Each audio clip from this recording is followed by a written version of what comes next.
Welcome to my YouTube channel. मेरे इस YouTube channel में आप सभी लोगों का एक बार फिर से बहुत बहुत स्वागत है। और निरंतर जो हमारे वीडियोस आ रहे हैं उसमें आज मैंने फिर से एक ज्योग्राफी पर वीडियो बनाया है ना, जो कि काफ़ी महत्वपूर्ण है और प्रत्येक व्यक्ति के लिए इसके वास्तविक कारण को जानना बहुत ही ज़रूरी हो जाता है। तो आज के इस लेक्चर में हम वर्षा के टॉपिक पर बात करेंगे, क्योंकि जो भारतीय वर्षा है, भारत में जो वर्षा होती है उस वर्षा का वास्तविक कारण क्या है, वो कैसे होती है। वर्षा का मुख्य तौर पर वास्तविक कारण के साथ साथ वर्षा का अधिकतम होने का कारण क्या होता है, न्यूनतम होने का कारण क्या होता है, सर्वाधिक वर्षा कहाँ होती है, सबसे कम वर्षा कहाँ होती है ना, अधिक क्यों होती है, कम क्यों होती है, राजस्थान में वर्षा क्यों नहीं होती है ना, उत्तराखंड में ही वर्षा ज़्यादा क्यों होती है, उत्तर प्रदेश और बिहार में बाढ़ क्यों आती है। तो इस तरीके की बहुत सारे जो क्वेश्चंस हैं वो भी यहाँ से आपको मैं समझाऊंगा। और उसका जो एक बेसिक कारण है, एक जो बेसिक प्रोसेस है वर्षा होने की, उसके बारे में भी हम यहाँ पर जानेंगे। ठीक है, तो आज के इस लेक्चर को आप बहुत ध्यान से देखिए और पूरा देखिए, और ये जो जानकारी है ये आपके पूरे लाइफ काम आने वाली है और आप दूसरों को भी बता पाएंगे या फिर वर्षा होने का वास्तविक कारण क्या होता है। ठीक है, तो शुरू करते हैं। तो जो वर्षा है ये हमेशा गर्मी मौसम के, जो गर्मी का मौसम होता है उसके बाद होती है ना। हमेशा कहीं भी अगर वर्षा होगी, किसी भी क्षेत्र में होगी, तो वो गर्मी मौसम के बाद होगी। और एक बात हमेशा याद रखना कि जो वर्षा है वो हर क्षेत्र में अलग अलग समय में होती है ना। जैसे भारत की हम बात करें तो भारत का समय कुछ अलग है, ऑस्ट्रेलिया का कुछ समय अलग है, इंग्लैंड का समय कुछ अलग है ना। हर एक क्षेत्र या रीजन के हिसाब से वर्षा होती है। तो यहाँ पर हमें सारे देश के बारे में ज़्यादा जानकारी पढ़ने की जरूरत नहीं है। बस जो भारत का कॉन्सेप्ट है ये अगर आपको क्लियर रहेगा तो आप अंदाज़ा लगा सकते हैं और आपको एक बेसिक समझ बन जाएगी कि कहाँ पर वर्षा किस तरीके से हो सकती है। ठीक है, तो गर्मी के मौसम के बाद वर्षा होती है। इसका एक बेसिक कारण है, वो आप समझिए कि जब गर्मी का मौसम होता है तो गर्मी के मौसम में जो सूर्य है, सूर्य के द्वारा स्थल मंडल का टेम्परेचर बहुत ज़्यादा हो जाता है। स्थल मंडल का मतलब होता है आपका जो, आप जिस लैंड पर रहते हैं, जिस क्षेत्र पर आप रहते हैं, उस ज़मीन का जो टेम्परेचर है वो बहुत ज़्यादा हो जाता है। और जब टेम्परेचर ज़्यादा होता है तो इस ज़मीन पर उपस्थित जितनी भी एयर है उसका टेम्परेचर भी हाई हो जाता है, और आपने एक केमिस्ट्री में एक सिद्धांत पढ़ा होगा, गैसों का सिद्धांत।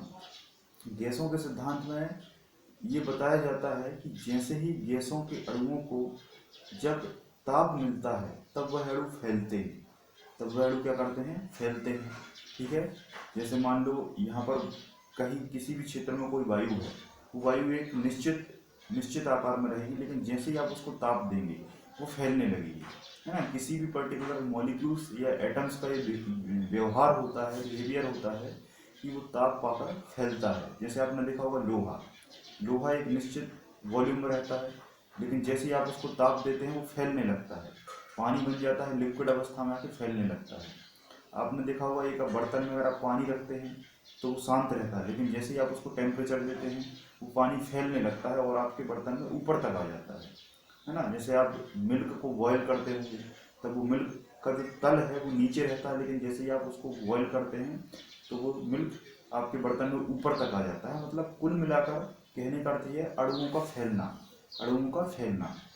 तो वैसे ही गर्मी के मौसम में जब तापमान अधिक होता है तो हमारे वातावरण के गैसों के अणु फैलने लगते हैं, और जैसे ये फैलते हैं तो यहाँ का जो दबाव है, वायु दाब जिसे हम एयर प्रेशर कहते हैं, वायु दाब वो क्या है, कम हो जाता है। अणु जब फैलेंगे तो वायु दाब क्या होगा, कम हो जाएगा, क्योंकि वायु के जो कण हैं वो आपके वायुमंडल में दबाव नहीं लगा पाएंगे, क्योंकि वायु के जो कण हैं वो फैल चुके हैं, है ना, फैल चुके हैं। अगर कण फैल गए हैं तो दबाव कम लगेगा, अगर कण पास पास रहेंगे तो दबाव ज़्यादा लगेगा। तो जब ताप मिलता है, कण फैल जाते हैं और दबाव कम हो जाता है। जब दबाव कम हो जाता है तो स्थल पर निम्न दाब क्रिएट हो जाता है, स्थल पर निम्न दाब क्रिएट हो जाता है और समुद्र में उच्च दाब क्रिएट हो जाता है, हाई प्रेशर क्रिएट हो जाता है। मतलब कहने का अर्थ ये है कि समुद्र की जो वायु होगी, समुद्र के ऊपर की जो वायु होगी, उसका दाब कैसा होगा, अधिक दाब होगा।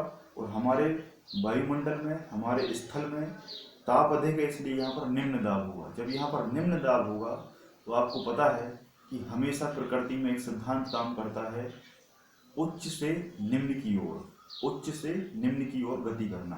ठीक है, उच्च से निम्न की ओर गति करने का मतलब सीधा सा ये है कि जहाँ पर जिस चीज़ की मात्रा अधिक है वो मात्रा अधिक से कम की ओर प्रवाह करती है।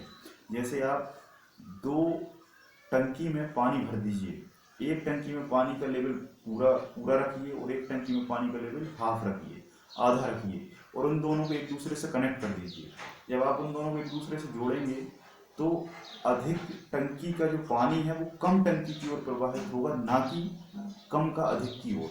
ये प्रकृति का नियम है। जहाँ पर विद्युत धारा अधिक होगी वो विद्युत धारा अधिक से कम की ओर प्रवाहित होगी, कम की ओर जाएगी। तो वैसे ही सिस्टम यहाँ पर होता है। जब अधिक दाब समुद्र में है और कम दाब पृथ्वी पर है तो वो अधिक दाब से हवा कम दाब की ओर बहने लगती है। कुल मिलाकर सीधी सी सामान्य भाषा में मैं कहूँ तो जो समुद्र पर उपस्थित हवा है, वायु है, एयर है, वो सीधा प्रवाह करने लगती है हमारे स्थल की ओर, हमारे स्थल की ओर। क्यों करती है? यहाँ पर निम्न दाब क्रिएट हो जाता है, इसलिए स्थल की ओर क्या करने लगती है, गमन करने लगती है। जब ये स्थल की ओर आती है तो ये सूखी हवा नहीं होती, ये ड्राई एयर नहीं होती, इसमें ये कैसी होती है, ये मॉइस्चर भरी होती है, पानी से भरी होती है। अब ये पानी से भरी क्यों होती है? क्योंकि मैं आपको बता दूं कि हमारे भारत के दक्षिण में अरब सागर और हिंद महासागर, ठीक है। अगर आप पश्चिम की ओर देखेंगे तो यहाँ पर अरब सागर है, और पूरब की ओर नीचे जाएंगे तो यहाँ पर बंगाल की खाड़ी और हिंद महासागर है। तो ये बहुत विशाल जल राशियाँ हैं। ये कैसी हैं? बहुत विशाल जल राशियाँ हैं। तो जब सूर्य आपके भारत पे आता है तो उसके पहले ये समुद्र पर अपना सीधा प्रकाश डालता है, समुद्र पर अपना सीधा प्रकाश डालता है। और आपको एक बात बहुत अच्छे से पता होगी कि हमारी पृथ्वी पर स्थल की अपेक्षा पानी ज़्यादा है, स्थल की अपेक्षा पानी ज़्यादा है, धरती की अपेक्षा समुद्र ज़्यादा है। जब समुद्र ज़्यादा है तो ये सूर्य का प्रकाश भी स्थल की अपेक्षा समुद्र पर ज़्यादा पड़ता है, समुद्र पर ज़्यादा पड़ता है। और जब ये समुद्र पर ज़्यादा पड़ता है तो ये समुद्र का पानी कैसा होगा, समुद्र के पानी पर जब ये बहुत तेज़ी से तापमान पड़ता है तो ये पानी वाष्प बनने लगता है, वेपर बनने लगता है। ठीक है, समुद्र का पानी वाष्प बन के उड़ने लगता है और उड़कर ये बादल का रूप ले लेता है, मेघ का रूप ले लेता है। और ये जो बादल हैं, ये बादल किस फॉर्म में है? एयर फॉर्म में है, हवा के फॉर्म में है।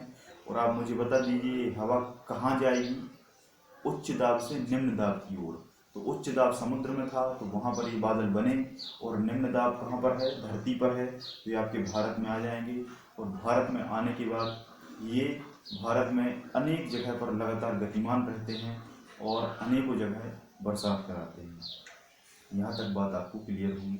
यहाँ तक आपको बेसिक सा एक कॉन्सेप्ट समझ में आ गया होगा कि वर्षा क्यों होती है।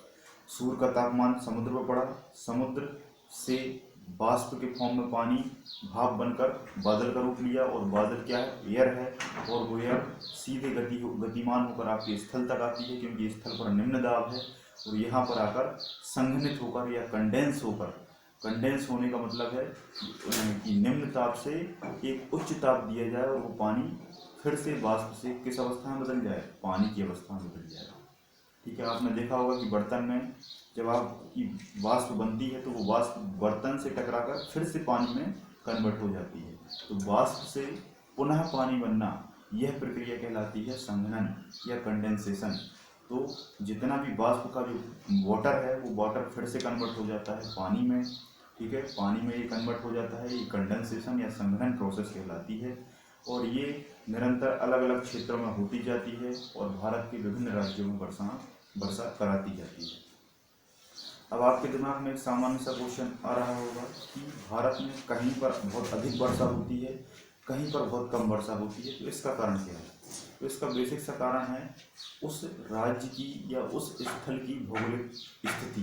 भौगोलिक स्थिति या ज्योग्राफिकल कंडीशन वहाँ की जैसी होगी वहाँ पर वैसी बारिश होगी।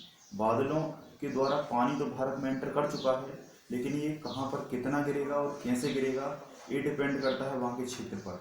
जैसे कोई राज्य समुद्र के जस्ट किनारे है, पास में है, तो वहाँ पर वर्षा ज़्यादा होगी, है ना। जहाँ पर वन अधिक हैं, जहाँ पर फॉरेस्ट रीजन अधिक है, वहाँ पर वर्षा ज़्यादा होगी। अभी मैं बताऊंगा कि इनका कारण क्या है, क्यों होता है ऐसा, है ना। जहाँ पर पर्वतीय क्षेत्र ज़्यादा हैं, जहाँ पर पठार ज़्यादा हैं, है ना, तो पर्वत क्या करता है, बादल को आगे नहीं बढ़ने देता, बादल को रोक लेता है और वहाँ पर अधिक वर्षा हो जाती है।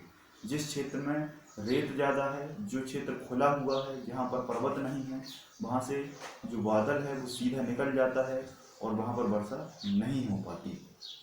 यहाँ तक बात क्लियर है। अब देखो, जहाँ पर पर्वत हैं और तटीय सीमा है, वहाँ पर वर्षा होना तो आम बात है कि बादल यहाँ से बना और सीधा तट पर जाकर बरसात करा दी, ठीक है। लेकिन जहाँ पर वन ज़्यादा है वहाँ पर वर्षा इसलिए अधिक होती है क्योंकि जो वन है, जो फॉरेस्ट हैं, जो पेड़ पौधे हैं, जो वनस्पतियाँ हैं, इन वनस्पतियों में भी जीवन है। आपको पता होगा कि संसार में केवल 2 ही प्रकार की कोशिकाएं हैं जिनमें जीवन पाया जाता है, एक प्लांट सेल और एक एनिमल सेल। एनिमल सेल की कैटेगरी में हम आते हैं और प्लांट सेल में सारे प्लांट आ जाते हैं। तो प्लांट में भी बहुत सारी जीवित कोशिकाएं होती हैं और ये कोशिकाएं लगातार क्रियाएं करती हैं।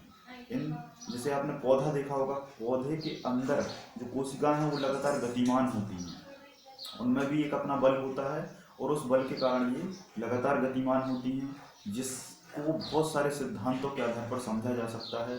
जैसे जेसी बोस थ्योरी, जगदीश चंद्र बोस थ्योरी आई थी।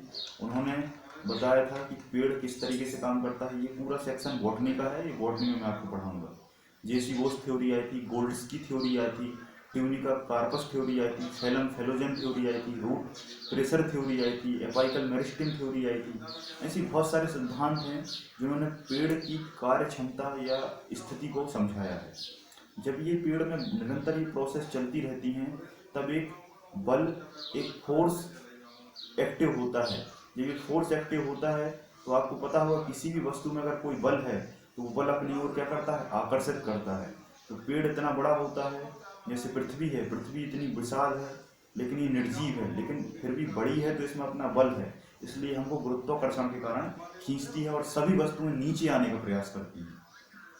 तो वैसे ही पेड़ में भी बहुत सारी कोशिकाएं हैं जिनका अपना बल है और बल के कारण जब वो मूव होती हैं तो बल उस बादलों को अपनी ओर क्या करता है, खींचता है, अपनी ओर क्या करता है, खींचता है। जिस भी चीज में अगर बल होगा तो वो स्वाभाविक है अपनी ओर क्या करेगा, आकर्षित करेगा, ठीक है। जब वो आकर्षित कर लेता है तो जहाँ फॉरेस्ट रीजन ज़्यादा होता है वहाँ पर वर्षा ज़्यादा हो जाती है। यहाँ तक बात क्लियर है। अगर पर्वत हैं तो पर्वत के बीच में वो बादल फंस जाते हैं, आगे नहीं बढ़ पाते। जैसे इसका सबसे अच्छा उदाहरण है हिमालय पर्वत। हिमालय पर्वत आपके उत्तर भारत में पूरा फैला हुआ है, तो पूरा जो जो मेघ है, जो बादल हैं, वो बादल वहाँ जाकर रुक जाते हैं और पूरी बारिश इस निरंतर क्रम में हिमालय के पैरेलल लंबवत तरीके से कराते जाते हैं सभी राज्यों में, ठीक है। और जहाँ पर पर्वत कम मात्रा में पाए जाते हैं, जैसे हम बात करें राजस्थान की, राजस्थान में कम वर्षा होती है। इसका एक बेसिक कारण है प्रतिलोमन। प्रतिलोमन का अर्थ ये है कि जिस क्षेत्र में सर्वाधिक तापांतर होता है, टेम्परेचर डिफरेंस, वहाँ पर वर्षा ना के बराबर होती है। अब तापांतर क्या होता है, तापांतर का मतलब होता है कि ताप सबसे ज़्यादा हो और सबसे कम हो। जब सबसे ज़्यादा ताप होगा और सबसे कम ताप होगा तो इसी को हम क्या कहेंगे, तापांतर, टेम्परेचर डिफरेंस। तो होता क्या है कि गर्मी के दिनों में जब सूर्य का प्रकाश राजस्थान के रेगिस्तान वाले क्षेत्र में पड़ता है, जहाँ पर रेत पाई जाती है, जैसे हम थार का मरुस्थल कहते हैं, तो थार के मरुस्थल में या राजस्थान में जब सूर्य का प्रकाश पड़ता है तब वहाँ तापमान बहुत उच्च हो जाता है, तापमान वहाँ का बहुत ज़्यादा उच्च हो जाता है और रेत सबसे ज़्यादा गर्म हो जाती है। लेकिन जब रात वाली स्थिति आती है तब रात में वहाँ की जो वायु है वो सबसे ज़्यादा कम हो जाती है, सबसे ज़्यादा ठंडी हो जाती है और रेत भी वहाँ की सबसे ज़्यादा ठंडी हो जाती है। तो ये जो तापमान का सबसे ज़्यादा अंतर पाया जाता है, इसी को हम प्रतिलोमन कहते हैं। प्रतिलोमन के कारण वहाँ पर बादल नहीं पहुँच पाते, और जब बादल नहीं पहुँच पाते तो वहाँ पर वर्षा नहीं होती, और जब वहाँ पर वर्षा नहीं होती तो वहाँ पर वनस्पतियाँ नहीं होती, और वनस्पतियाँ नहीं हैं तो वहाँ पर बादलों को आकर्षित करने वाला कोई नहीं है, और जब वनस्पतियाँ नहीं हैं तो वहाँ पर पर्वत पठार भी नहीं पाए जाते, जिस कारण वहाँ पर बादलों को एक सीमा के आधार पर नहीं रोका जा सकता। और जब बादलों को नहीं रोका जा सकता तो बादल वहाँ से सीधे निकल जाते हैं, और वहाँ पर वर्षा नहीं होती, और वर्षा नहीं होती इसलिए वहाँ की जो मिट्टी है वो कन्वर्ट होती जा रही है किसमें, रेत में, और जिसको हमने नाम दे दिया रेगिस्तान या थार का मरुस्थल। यहाँ तक बात क्लियर है। तो इस तरीके से विभिन्न रीजनों में वर्षा होती है और नहीं होती, कहीं पर कम होती है, कहीं पर ज़्यादा होती है। अब इसके संबंध में आपको कुछ फैक्ट याद रखने हैं, जिन फैक्टों के आधार पर एग्जाम में पूछा जाता है। ये तो सामान्य जानकारी थी कि बारिश कैसे होती है, और एक चीज़ और याद रखना, ये जो पूरा डाटा है, इस डाटा को आप मेंस आंसर राइटिंग के आधार पर भी यूज़ कर सकते हैं, है ना। जिनका एमपीपीएससी प्री क्लियर हुआ है, तो मेंस के लिए पूरा क्वेश्चन आ सकता है 3 नंबर में या 6 नंबर में या 15 नंबर में। 3 में पूछे तो आपको 3 लाइन में लिखना है, 6 में पूछे तो आपको 1 पेज में लिखना है, और 15 में पूछे तो इसका आपको पूरा डिटेल से लिख देना है ना। क्वेश्चन के साथ किस तरीके से आएगा कि भारत में मानसून की स्थिति को समझाइए, भारत में मानसून की स्थिति को समझाइए, या भारत में मानसून विभिन्न क्षेत्रों में अलग अलग प्रकार से होता है, प्रकाश डालिए। तो किसी भी प्रकार से क्वेश्चन आए तो आपको उसको सेटिस्फाइड कर देना है। आप शुरुआत करेंगे बेसिक से कि मानसून क्या है, किस तरीके से आता है, किस तरीके से बनता है, किस तरीके से इसका ओरिजिन होता है, कहाँ अधिक प्रभाव है, कहाँ कम प्रभाव है, कहाँ पर वर्षा अधिक होती है, अधिक होने का कारण क्या है, ठीक है। और कुछ जो फैक्ट हैं उनकी आपको बात करना है। जैसे फैक्ट किस तरीके से पूछे जाते हैं, 3 फॉर्मेट में पूछे जाते हैं। पहला कि सर्वाधिक वर्षा कहाँ होती है, विश्व में सर्वाधिक वर्षा कहाँ होती है, सबसे कम वर्षा कहाँ होती है।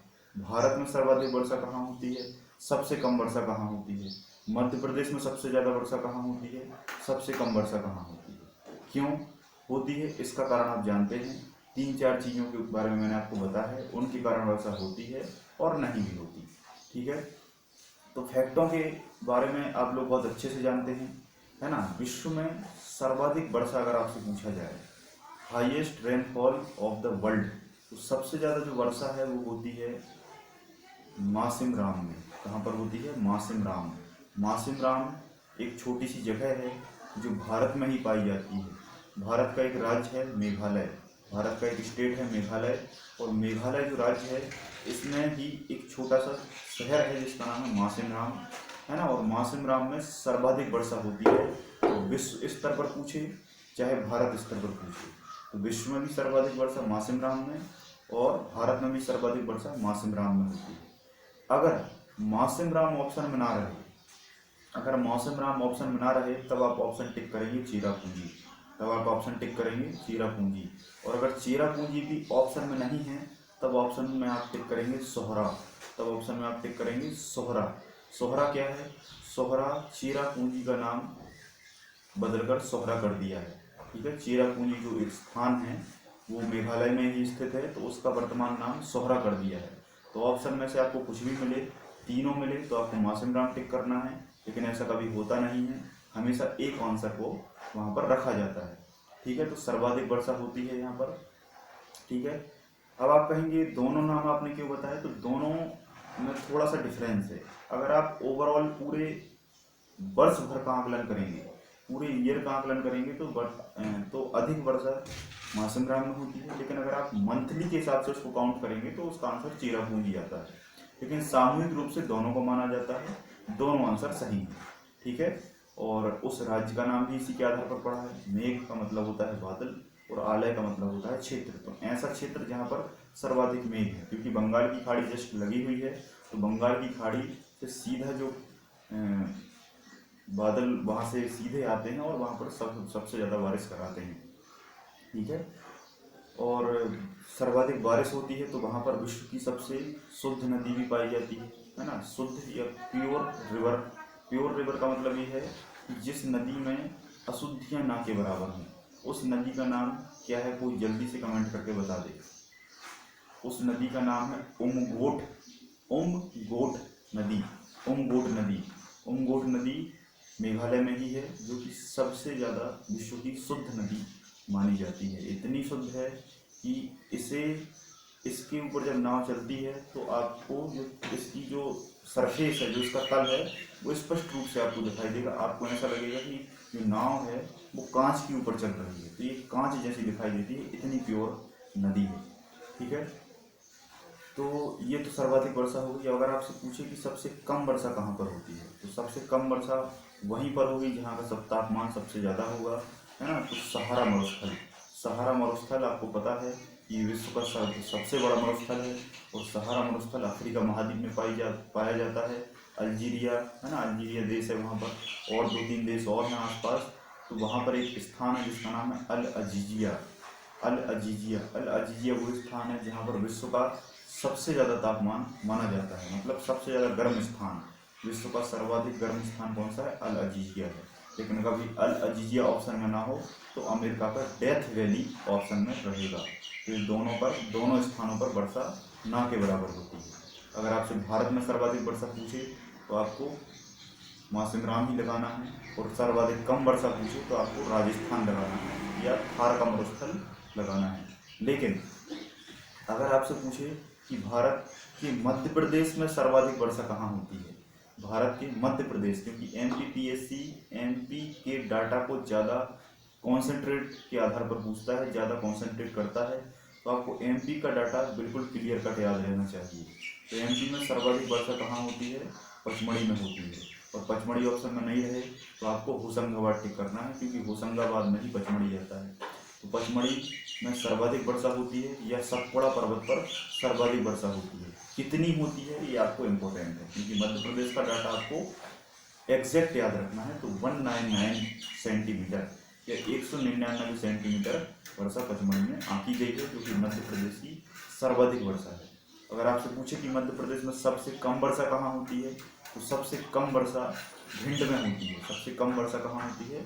भिंड जिले में होती है। भिंड मुरैना से ऊपर आपने सुना होगा बीहड़ वाला क्षेत्र, तो वहाँ पर सबसे कम वर्षा होती है। भिंड सबसे कम वाला है। अगर भिंड ना हो ऑप्शन में तो मुरैना या श्योपुर को भी आप रेफरेंस बना सकते हैं। ठीक है, तो यहाँ तक बात समझ में आई आपको। हमने सारे फैक्टों की बात कर ली। अब इसमें एक छोटा सा टॉपिक और निकल के आता है कि अम्लीय वर्षा क्या है। अम्लीय वर्षा क्या है? कभी कभी अम्लीय वर्षा से भी बहुत सारे क्वेश्चन पूछ लिए जाते हैं। तो सामान्य तौर पर जो ये वर्षा है, इस वर्षा में जब अम्ल की मात्रा उपस्थित हो, अम्ल का मतलब होता है एसिड, तो कुल मिलाकर देखो वर्षा में क्या है, वर्षा में पानी नीचे गिरता है, और वो पानी कैसा होता है? प्योर वाटर होता है। प्योर वाटर या शुद्ध जल या आशुद्ध जल या डिस्टिल वाटर होता है। और इस डिस्टिल वाटर का मतलब है इसका जो पीएच मान है, वो पीएच मान एग्जैक्ट 7 होता है। 7 का मतलब ये न्यूट्रल होता है, उदासीन पानी होता है। उदासीन का मतलब ऐसा पानी जिसका जो नेचर है, ना वो अम्लीय हो ना वो क्षारीय हो, उस वाटर को हम उदासीन कहते हैं। और ये केवल वर्षा का पानी होता है। आपका जो पानी है इसमें कहीं ना कहीं बहुत सारी अशुद्धियाँ मिली होती हैं, जो कि इसको अम्लीय या क्षारीय बना देता है। ठीक है, तो शुद्ध जल होता है। वर्षा का पानी कैसा होता है? शुद्ध जल होता है। लेकिन इस शुद्ध जल के साथ जब एसिड की मात्रा भी हमारी पृथ्वी पर वर्षा के माध्यम से आती है, तब उस वर्षा को हम क्या कहते हैं? अम्लीय वर्षा कहते हैं। अम्लीय वर्षा के नाम से जानते हैं। अब अम्लीयता ये कैसे आती है? तो अम्लीयता आती है बहुत सारी गैसों से, बहुत सारे एसिड से। एसिड जैसे आपने सुना होगा HCl हो गया, हाइड्रोक्लोरिक अम्ल हो गया, HNO3 हो गया, नाइट्रिक अम्ल हो गया, H2SO4 सल्फ्यूरिक अम्ल हो गया, है ना। कुछ बहुत सारी गैसें हैं, जैसे नाइट्रेट गैस है, सल्फेट गैस है ना, SO2, NO2, है ना। ऐसी बहुत सारी गैसें हैं जो इंडस्ट्रियल एरिया, उद्योग से निकाली जाती हैं और जिनको सीधा वातावरण में छोड़ दिया जाता है।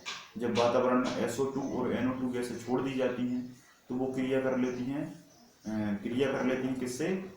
वर्षा के पानी से क्रिया कर लेती हैं, और उस पानी के न्यूट्रल बिहेवियर को, उदासीन व्यवहार को अम्लीय व्यवहार कर देती हैं, और वो पानी जो है वो अम्लीय प्रकृति का हो जाता है। और जब वो वर्षा के माध्यम से ज़मीन पर गिरता है तो वो जमीन पर उपस्थित बहुत सारी चीज़ों को नुकसान पहुंचाता है, क्योंकि उसका व्यवहार कैसा है, अम्लीय है, अम्लीय व्यवहार है, तो इसको नुकसान पहुंचाता है। और इसी वर्षा को हम अम्लीय वर्षा या एसिड रेन के नाम से जानते हैं, एसिड रेन के नाम से जानते हैं। अगर एसिड रेन के प्रभाव आपसे पूछ ले तो आप बता देंगे कि एसिड रेन SO2 और NO2 की अशुद्धियों के कारण होती है, क्योंकि यह गैसें अम्लीय प्रकृति की होती हैं। यह गैसें जब पानी के साथ पृथ्वी पर आती हैं तो बहुत सारी वनस्पतियों को नष्ट कर देती हैं, बहुत सारे जीव जंतुओं को नुकसान पहुंचाती हैं, बहुत सारी मृदा को नुकसान पहुंचाकर मृदा इरोजन है ना, मृदा क्षरण हो जाता है, मृदा की उर्वरा शक्ति नष्ट हो जाती है, ठीक है, भूस्खलन जैसी समस्याएं आने लगती हैं। तो बहुत सारी समस्याओं को जन्म देता है कौन, एसिड रेन। अभी हाल फिलहाल में एक बात और आपने सुनी होगी कि जो एसिड रेन है, इस अम्लीय वर्षा के द्वारा जो ताजमहल है, उस ताजमहल का रंग अब पीला पड़ने लगा है, अब पीला पड़ने लगा है, क्योंकि उसकी जो सफ़ेदी है, जो उसकी चमक है, वो धीरे धीरे खत्म होती जा रही है। किसके कारण, अम्लीय वर्षा के कारण। अम्लीय वर्षा का जो पानी है वो जब ताजमहल पर गिरता है तो उसमें उपस्थित SO2 और NO2 गैसें कैल्शियम से क्रिया करके, कैल्शियम मतलब चूना, और चूने का कलर कैसा होता है, सफ़ेद, इसलिए ताजमहल आपको चमकता दिखाई देता है। तो कैल्शियम को वहाँ से रिमूव कर देती है, कैल्शियम वहाँ से हट जाता है, कैल्शियम वहाँ से क्षरण हो जाता है, और कैल्शियम जब क्षरण हो जाता है तो ताजमहल की जो सफ़ेदी है वो धीरे धीरे कैसी होने लगी, पीले पड़ने लगी। ताजमहल का जो कलर है वो धीरे धीरे पीला पड़ने लगा और ताजमहल धीरे धीरे क्षरण होने लगा। किसके कारण, अम्लीय वर्षा के कारण, क्योंकि वहाँ पर नोएडा है ना, बहुत सारे उत्तर प्रदेश के इंडस्ट्रियल एरिया हैं, गंगा नदी यमुना नदी पर बने हैं, जिनसे बहुत सारी हार्मफुल गैसेस निकलती हैं, ठीक है। तो यहाँ तक लगभग आपको वर्षा से रिलेटेड जितनी भी चीज़ें हैं वो सारी समझ में आ चुकी होंगी। अगर कोई भी डाउट है तो आप कमेंट सेक्शन में लिख कर भेज सकते हैं, जिस पर मैं आपको सेपरेट वीडियो बना के सारी चीज़ें समझा दूँगा, ठीक है। तो आज के लिए इतना ही, बहुत बहुत धन्यवाद। जय हिंद, जय भारत।